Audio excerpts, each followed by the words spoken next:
Hello students, welcome to Pusa online classes. Today we will discuss some important numericals of chapter 4. सबसे पहले हम देखेंगे कि bite सर्वेट law क्या होता है। बाइट सर्वेट लॉ के हम फॉर्मूला को हम देखते हैं। कहता है कि dB जो होता है mu naught upon 4 pi I D L sine theta by R square के बराबर है।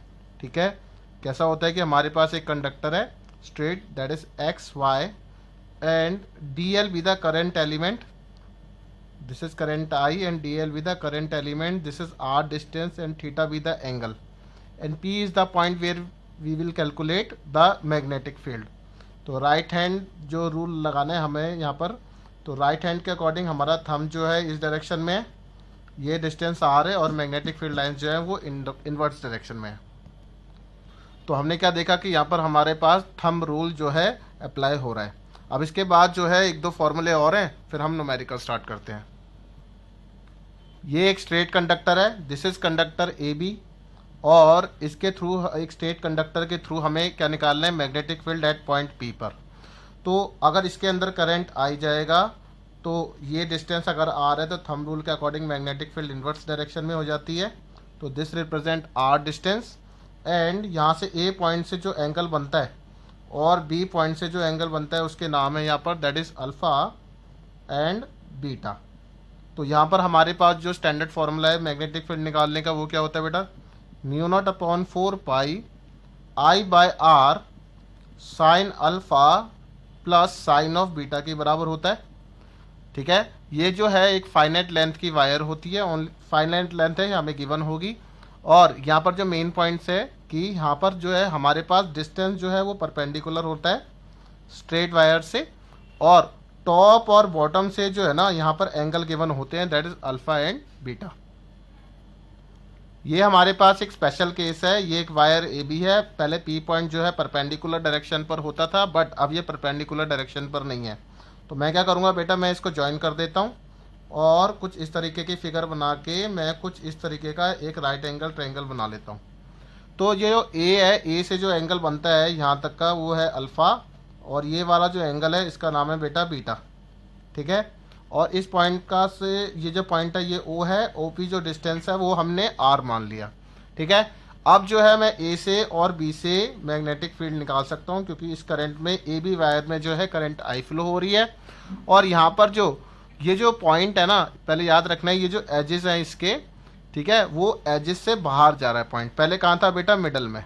ठीक है, तो यहाँ पर जो फॉर्मूला लगेगा उसमें थोड़ा सा ही डिफरेंस है। कहता है mu naught upon 4 pi I by R sine of beta, this is minus of sine beta बन जाएगा। आइए बताता हूँ यहाँ पर माइनस साइन क्यों आया है, और ये हो जाएगा साइन ऑफ अल्फ़ा। कहता है जैसे ए पॉइंट जो है ना, ये ए पॉइंट जो है बाहर की तरफ है, ठीक है ना, तो जो बाहर की तरफ वाला एंगल बन रहा है यहाँ से यहाँ तक, दिस इज बीटा एंगल बन रहा है, तो बीटा के साथ मैंने माइनस लगा दिया। अगर बी पॉइंट से बाहर बनता तो बेटा यहाँ पर माइनस ऑफ साइन अल्फा हो जाता। ये एक छोटी सी बात है, ये आपको याद रखनी है। अब थोड़े से न्यूमेरिकल्स देखते हैं। ये एक वायर है, ये एक इनफाइनाइट लेंथ की वायर है, स्ट्रेट वायर है, और इसके अंदर करंट आई फ्लो हो रहा है, और ये एक परपेंडिकुलर डिस्टेंस है, दिस रिप्रेजेंट आर, और यहाँ पर जो है ये पॉइंट है P where we have to calculate the magnetic field. तो बेटा यहाँ से जो एंगल बनेगा वो मैंने मान लिया कि यहाँ पर जो अल्फा एंगल है that is equals to 90 degree, और बीटा के थ्रू जो भी वो एंगल बनेगा वो भी 90 के बराबर होगा। तो अब हमें आइडेंटिटी याद होनी चाहिए। क्या बताया था मैंने, mu naught upon 4 pi I by R sine alpha को मैं 90 लिख दिया। बेटा साइन बीटा भी किसके बराबर है, 90 डिग्री के। तो यहाँ पर जो स्टैंडर्ड फॉर्मूला बन के आता है, पहले तो हमें पता होना चाहिए कि साइन 90 क्या होता है 1, तो 1 + 1 विच इज इक्वल्स टू 2। तो mu naught upon 4 pi 2 I by R जो है ये मेरे पास एक स्टैंडर्ड फॉर्मूला बन गया है जब एक वायर ऑफ इनफाइनाइट लेंथ में यूज़ करता हूँ। अब इसके बाद देखते हैं, अगर मेरे पास सेमी इनफाइनाइट लेंथ है, अगर मान लिया जाए ये वायर है और ये कुछ इस तरीके की है, तो मतलब इतनी हाफ लेंथ पर है, और ये जो डिस्टेंस है बेटा आर डिस्टेंस है where we have to calculate the magnetic field, and ये इन्फिनिटी की साइड जा रहा है। तो बेटा यहाँ पर जो पी पॉइंट पर हम मैग्नेटिक फील्ड निकालेंगे, तो यहाँ से जो अल्फा एंगल बनेगा वो 90 डिग्री होगा, इस साइड तो नहीं है, तो बीटा की एंगल की अमाउंट 0 हो जाएगी। ठीक है, तो जिसके कारण जो मैग्नेटिक फील्ड है वो mu naught upon 4 pi I by R, यहाँ पर sine of 90 degree plus sine of 0, ठीक है, साइन 0 0 हो जाएगा, साइन 90 यहाँ पर 1 बन जाता है। तो वैल्यू कितनी आती है, mu naught upon 4 pi I by R, ठीक है। ये जो मिलता है बेटा मुझे रिक्वायर्ड मैग्नेटिक फील्ड मिलता है बी की बराबर, ठीक है। तो कितनी वैल्यू आती है, mu naught upon 4 pi I by R, ये उसका हाफ हो जाता है, ठीक है। अब ये मेरे पास जो वायर है ये कैसी है बेटा, ये इन्फाइनाइट लेंथ वायर है बट एल शेप की है, and we have to calculate the magnetic field at this point. अगर मैं इसके मिड में, ये पॉइंट मैंने ओ मान लिया है, ये पॉइंट ए है, ओ ए एंड ओ बी, जो करंट जो है ओ बी में इस डायरेक्शन में फ्लो हो रहा है, तो इसका मतलब क्या है, राइट हैंड थंब रूल के अकॉर्डिंग मैग्नेटिक फील्ड इसके थ्रू, ओ बी के थ्रू मैग्नेटिक फील्ड कैसी है बेटा, इन्वर्स डायरेक्शन में।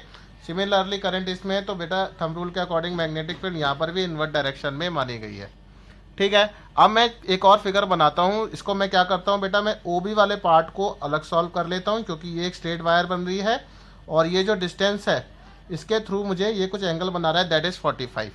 अगर मैं इसके थ्रू निकाल लूँगा तो बेटा यहाँ पर भी 45 एंगल है, फिर ये भी इसका क्या हो जाएगा, डबल बन जाएगा। तो बेटा मुझे ओ ए को निकालने की बजाय मैं ओ बी का पहले निकाल लेता हूँ, आप चाहें तो ओ ए का भी निकाल सकते हैं। तो मैंने क्या किया, ये एक पी पॉइंट बनाया और इसको बेटा मैंने ऐसे करके ये ओ बी बना दी वायर, ठीक है। ये इस डायरेक्शन में कैसी है, इन्फिनिटी तक जा रही है। अब मैंने क्या करा, ये जो डिस्टेंस है ये मुझे आर गिवन है, ठीक है। ओ बी से डिस्टेंस कितना माना जाएगा, आर, क्योंकि हमें एंगल गिवन है 45 डिग्री। मैंने क्या एक और परपेंडिकुलर ड्रॉ कर दिया इस पर। अगर मैंने अब यहाँ पर परपेंडिकुलर ड्रॉ कर दिया है तो बेटा ये 45 डिग्री है, तो ये भी 45 डिग्री होगा, और ये वाला एंगल जो है मैंने अल्फ़ा की बराबर मान लिया है। तो बेटा ये वाला एंगल कितना है, यहाँ पर इन्फिनिटी है, तो बीटा किसकी बराबर हो जाएगा, 0 की बराबर। तो ये वाली लाइन जो है दिस रिप्रेजेंट, अगर मान लिया जाए पी एम, तो अगर ये आर परपेंडिकुलर निकालूंगा डिस्टेंस, तो ये बेटा मैंने कंपोनेंट्स बना दिए, तो ये किसके बराबर बन जाएगा, R sine of 45। R sine 45 मतलब साइन 45 1/√2, तो आर बाय √2 इसकी वैल्यू आ जाएगी। तो देखते हैं बेटा, अब मैं अगर यहाँ पर मैग्नेटिक फील्ड टोटल निकालता हूँ तो वो किसके बराबर बन जाएगा, दैट इज, अगर अब ये यहाँ पर पहले से ही 2 लगा रहा हूँ क्योंकि मुझे इसके थ्रू भी निकालना था, ठीक है।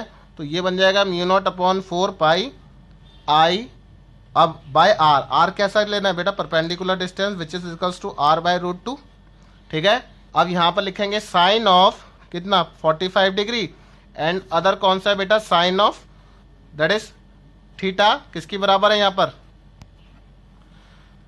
पर एक छोटी सी गलती हो गई है कि है ना बेटा, मुझे यहाँ पर साइन 45 है, अगर यहाँ पर इन्फिनिटी लेंथ है तो बेटा बीटा 0 नहीं 90 डिग्री होगा।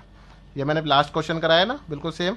तो बेटा यहाँ पर हो जाएगा sine of that is 45 degree plus sine of 90 degree. Clear, अगर ये वाली बात क्लियर हो जाती है तो इसको √2 ऊपर ले जाएंगे, साइन 45 की वैल्यू लगा देंगे, तो यहाँ पर बन जाएगा बेटा 2 times mu naught upon 4 pi √2 times I by R, ठीक है। साइन 45 क्या होगा, 1/√2, ठीक है, प्लस ऑफ 1।